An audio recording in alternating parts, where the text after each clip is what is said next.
सिडकोच्या घरांच्या किमती कमी करण्यासाठी मनसे आक्रमक झाली आहे। वर्षा आणि एकनाथ शिंदेंच्या ठाण्यातील निवासस्थानी मनसे घेराव घालणार आहे। सिडकोची 26,000 घरांची लॉटरी निघाली आहे, मात्र त्याच्या किमती भरमसाठ असल्याने सोडतधारकांनी आपली घरे रद्द केली आहेत। तसंच उपमुख्यमंत्री एकनाथ शिंदे सिडकोच्या घरांच्या किमतीबाबत कोणतीही बैठक घेत नसल्याने मनसे आक्रमक झाली आहे। तसंच 2 दिवसांमध्ये निर्णय न झाल्यास मनसे आक्रमकपणे जशास तसं उत्तर सुद्धा देणार आहे। शिंदे साहेबांची आम्ही अनेकदा वेळ मागितली, बैठक झालेली नाही।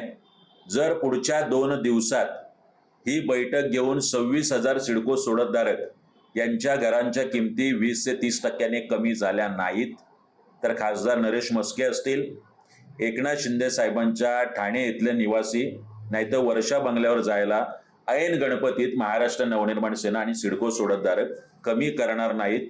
ऐन गणपती देऊन आम्ही आरती करणं असेल नाहीतर घेराव घालणं असेल हे महाराष्ट्र नवनिर्माण सेनेच्या माध्यमातून नक्की होईल।